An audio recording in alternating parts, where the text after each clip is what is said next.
got something that might interest you.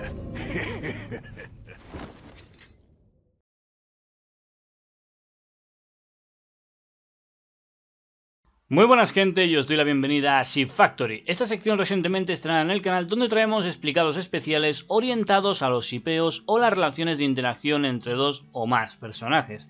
Con lo cual, este es un punto que quiero matizar siempre para esta clase de vídeos, ya que analizar un shipeo no significa que lo vamos a poner siempre con el contexto romántico, ya que casi todos los elementos tomados para el vídeo son del canon y luego ya nos sacaremos con cosas del contexto y las hipótesis. También es importante que los shipeos también pueden abarcar de muchas más formas que ya sean pues el contexto romántico, ya que pueden ser para reflejar contextos de odio, contextos de rivalidad, contextos de amistad, familia, entre otra clase de cosas. También es importante que sepáis que dicho vídeo va a contener una cantidad de spoilers bastante grande de la serie de la que vamos a tratar, siendo en este caso Attack on Titan o Shingeki no Kyojin de nuestro querido amigo Hajime Isayama, nuestro gran querido autor, y vais a poder ver un vídeo dedicado íntegramente a uno de los ships más populares de la serie, el Yumikuri o también conocido como Yumihisu, siendo la relación entre Ymir e Historia Reis. Sin más dilación gente, comencemos. Origen del Yumihisu.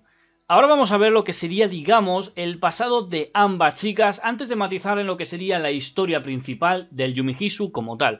Poniéndonos para ahora para Historia Reis, tenemos que nació como hija ilegítima y que esto degradó las condiciones de vida de su madre, que la terminó viendo como el resultado de su fracaso, provocando posteriormente su muerte y que luego Historia, a pesar de que pudo vivir, tuvo que cambiar su nombre a Krista y actuando con una forma de ser más fingida, más amable, pero dentro de cabe poco natural, siendo conocida como una diosa entre los reclutas tras alistarse al ejército militar de las murallas.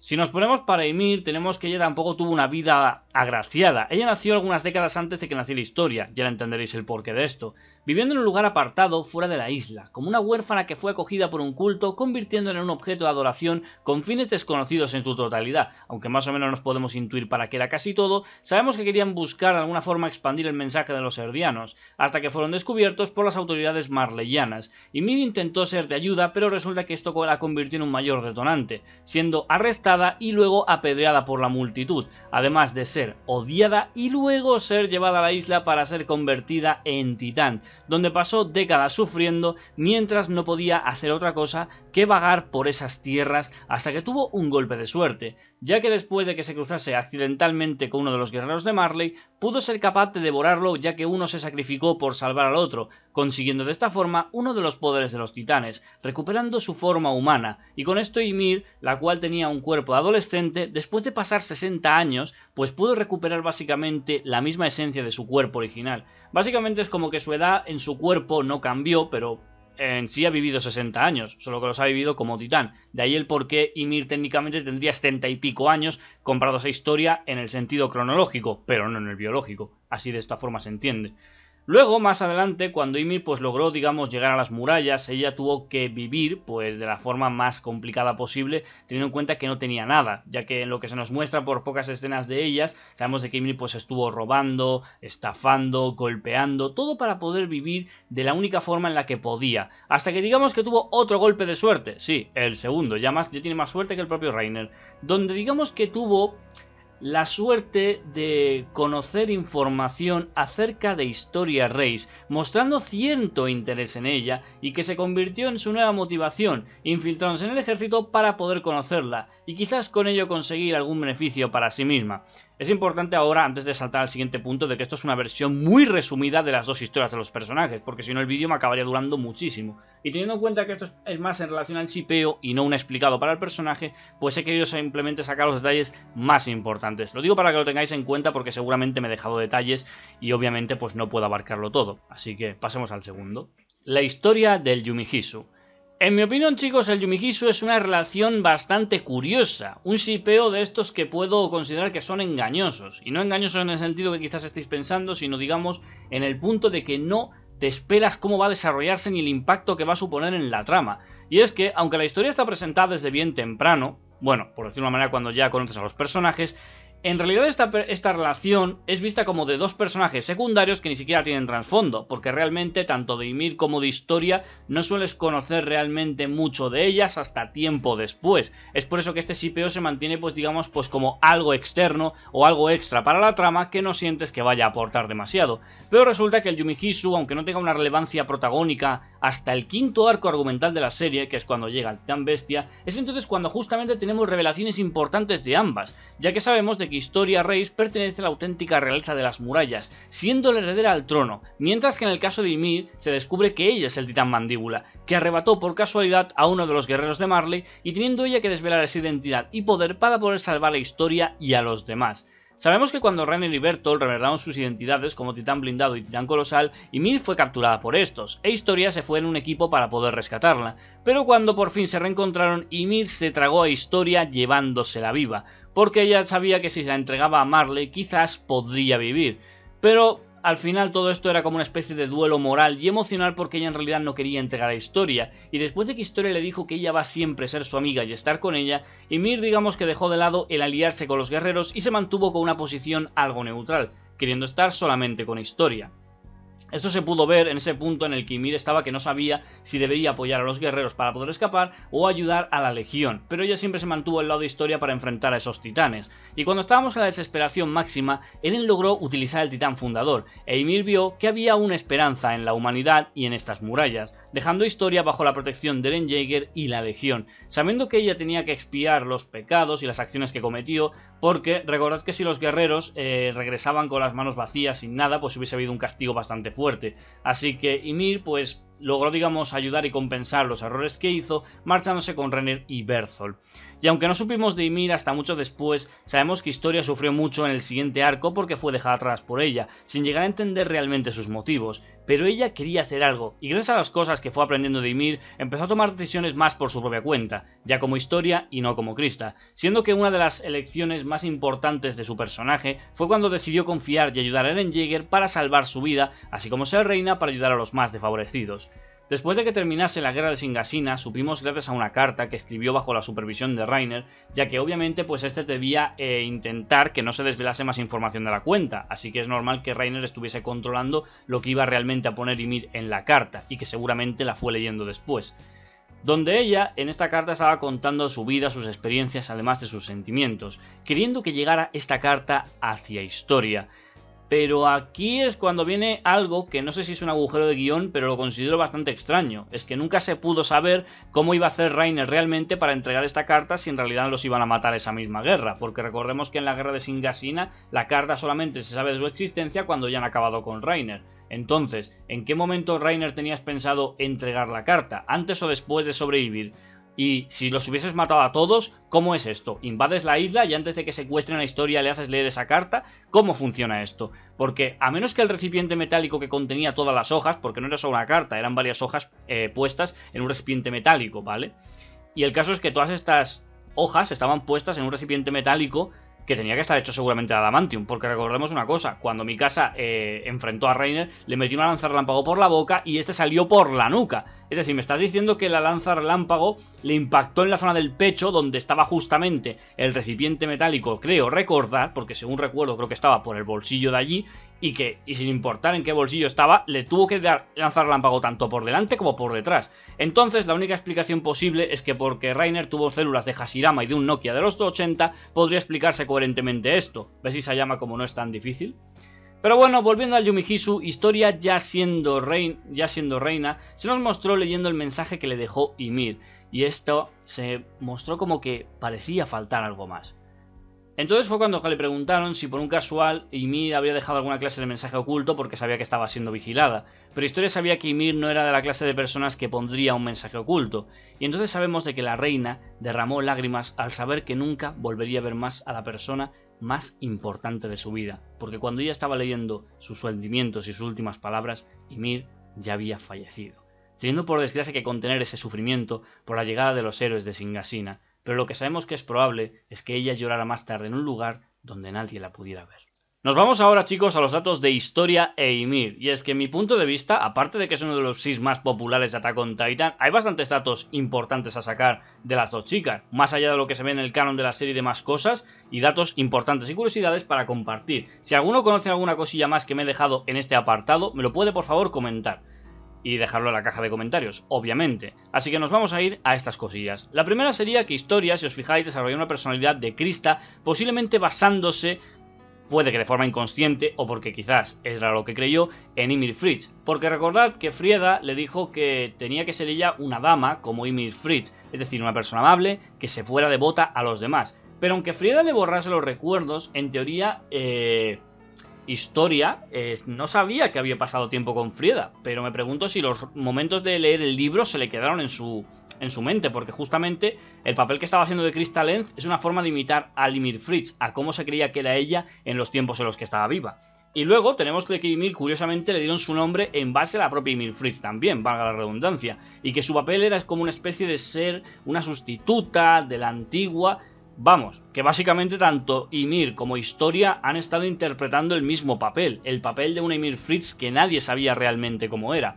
Otra cosilla serían los temas oficiales para Historia y para Ymir, siendo que el oficial que se considera para Historia sería Zero Eclipse, mientras que para Ymir es Call of Silence. Y de hecho, Call of Silence es un reflejo de la vida de Ymir, mientras que Zero Eclipse me llama bastante la atención porque su letra es casi como si fuera la continuación de la misma canción, mostrando el desarrollo del Yumihisu. Y es que, no sé si las dos canciones, digamos, están puestas expresamente en un orden, porque te puedes escuchar una y la otra y parece que sea como una continuación. De hecho, una de las cosas que más os encanta a los fans es el tema de que en el Yumihisu, ¿vale? Para los que seáis fans de este ship, obviamente, pues una de las frases que tiene la canción se llama Share a Kiss, que traducido al español sería como compartimos un beso, y es que los fans se han hecho pensar por esta frase de que las dos chicas se han besado fuera de cámara, y en plan, y se llama, tío, ya que haces algo, pues por lo menos no lo pongas fuera de cámara, es que me cago en todo, siempre igual, todo lo bueno fuera de cámara.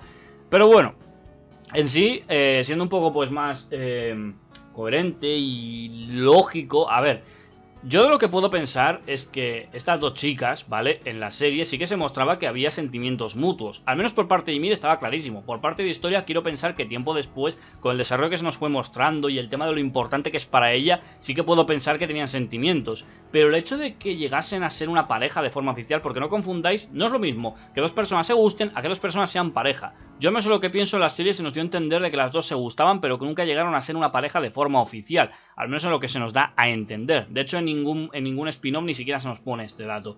Pero bueno, simplemente pues son detalles y conclusiones que se pueden llegar a pensar.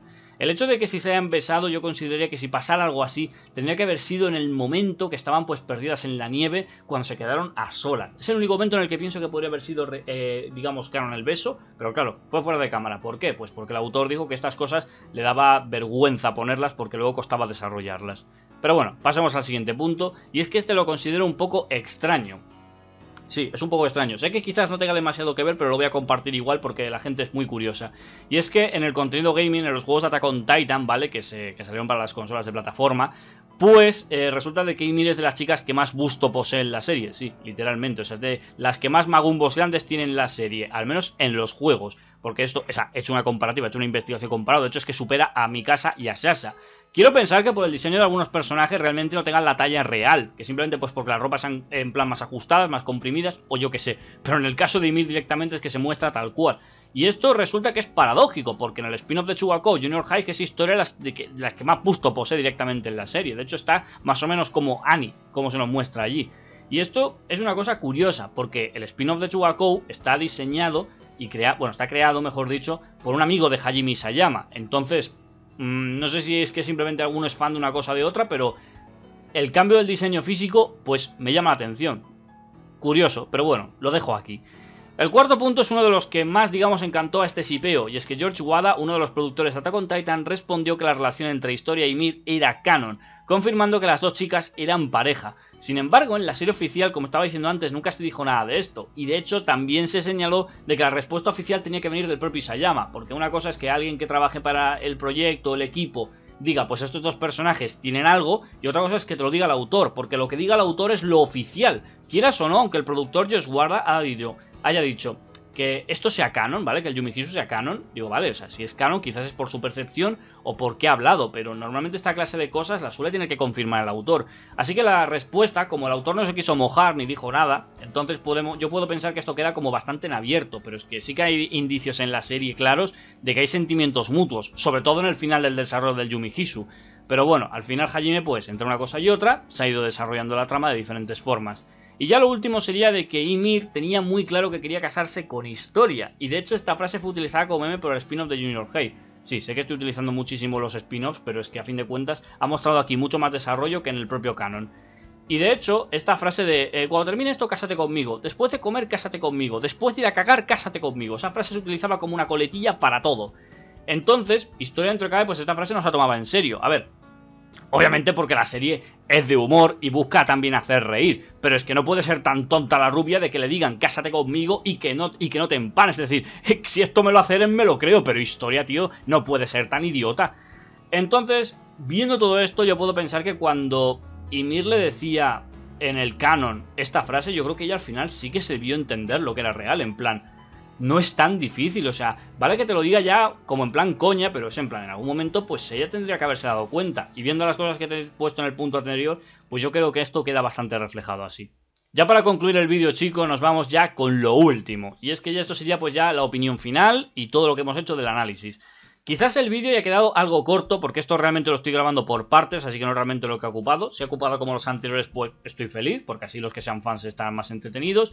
Pero una de las cosas que tengo que hablar malas del Yumihisu es que se explora mucho más en spin-offs que en escenas de la propia serie canónica. Esto, por un lado, lo puedo entender porque la serie de los spin-offs y demás cosas no tienen el mismo trasfondo y contexto, porque en lo canónico se va más a lo principal, y esta trama, pues hasta al arco 5 no tiene, digamos, un protagonismo. Entonces, pues obviamente Isayama le gusta desarrollar lo que se considera importante en la trama principal. Claro, en mi opinión personal, yo considero que esto es una relación muy bella y hermosa, pero que debería haberse profundizado más, porque realmente hasta que no llega la temporada 5, esto es una relación de personajes secundarios que ni siquiera piensas que va a importar a la trama, y resulta que es una de las relaciones que más ha llegado a influir en la trama. Porque resulta de que Ymir fue la que afectó al desarrollo de la misión de los guerreros, porque Marcel era un mejor líder y que podría haber hecho algo más de provecho que el propio Reiner. Entonces, ¿qué pasa? Pues que la humanidad quizás pudo haber tenido un mejor resultado de lo que hubiera pasado si hubiese estado Marcel, además de otro antagonista más al que enfrentar. También, gracias a la propia Ymir, se afectó muchísimo al desarrollo de Historia, y ella, durante el arco 6, de la cual es protagonista, y última vez que lo es, pues logra ayudar a la Legión a su victoria, y también por las decisiones que tomó, pues salvó a Eren de haberlo muerto, porque ella misma, si hubiese sido Krista, seguramente se hubiese transformado y se lo hubiese comido. Entonces, por ese motivo puse eso en la miniatura, de que es uno de los ships que más ha afectado a la trama, de una forma positiva, y sinceramente me hubiera gustado ver muchas más escenas de ellas, no dejándonos pues con cosas así sueltas y pinceladas, pero sabemos obviamente que esto son cosas que en la propia serie de Ataque a los Titanes ya está presente. Nos puede gustar mucho un shipeo, pero no vamos a encontrar escenas, digamos, canon tan bestias sobre ellas. Esto lo veremos más en spin-offs y lo veremos más pues en merchandising, entre otras cosas, que por cierto en el merchandising, si buscas digamos en cosillas referentes a Historia e Ymir, se nos señala de que hay una especie de amor mutuo. Entonces menos Isayama, para todo es completamente canon. Pero bueno, Isayama, o sea, ya que te gusta sacar cosillas, confírmamelo. ¿Este shipeo era canon? Por favor, confírmamelo. O sea, no te cuesta nada. Si has dicho tantas cosas que a lo mejor la mitad no le importa a nadie, por lo menos esta dala, que a la gente sí que le importa. No dejes las cosas como personajes con rostro de Slenderman. El que entienda, entendió. Pero bueno, para mi gusto, lo peor fue el desarrollo final, porque estas cosas se desarrollaron encima fuera de cámara. Y es que una de las cosas que menos me gusta para las series estas cosas es que las cosas que se consideran importantes se desarrollen fuera de cámaras, porque al final el ship que dentro de cabe se estaba desarrollando de una forma tierna, bonita, que afectaba a la trama de forma positiva, con desarrollos personales y emocionales para los personajes, al final lo has terminado destrozando. Que se entiende que se acabara pues por cosas de la trama, por desarrollo, etcétera. Pero es que todo lo hiciste como fuera de cámara en su final y de una forma negativa. Y esto es una de las cosas que seguramente los fans del Yumihisu no se contentaron, por matar a uno de los dos personajes fuera de cámara, o por no mostrar ni siquiera el sufrimiento de Historia, por dejarla contenida en esas escenas. Entonces, a mí, como anotación final, ya como hago siempre en estos vídeos de Ship Factory, yo señalaría que Ymir e Historia serían básicamente una pareja potencial. Por la ambientación de la serie puedo entender de que es difícil que se desarrollen romances y que el autor no va a incluir escenas románticas ni escenas eróticas ni de lejos, más lejanas del desarrollo principal de personajes.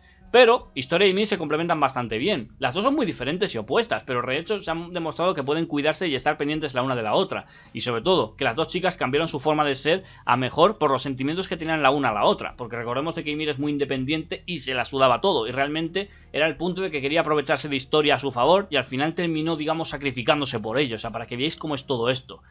Entonces, aquí ya poniendo ese punto en la balanza de que ya para los fans, este mensaje de que puede que un autor, porque esto es una cosa obvia, puede ser fan de un ship y obviamente Historia también tiene varios ships, porque tienes tanto el Yumi Hisu como el de Hisu, el otro no existe, es un fanfic. Entonces, con todo esto decir que sin importar el ship del que seas fan, una cosa es lo que pasa en el canon, y ya vemos que el autor pues decidió esto para el canon, la historia evolucionó y tal.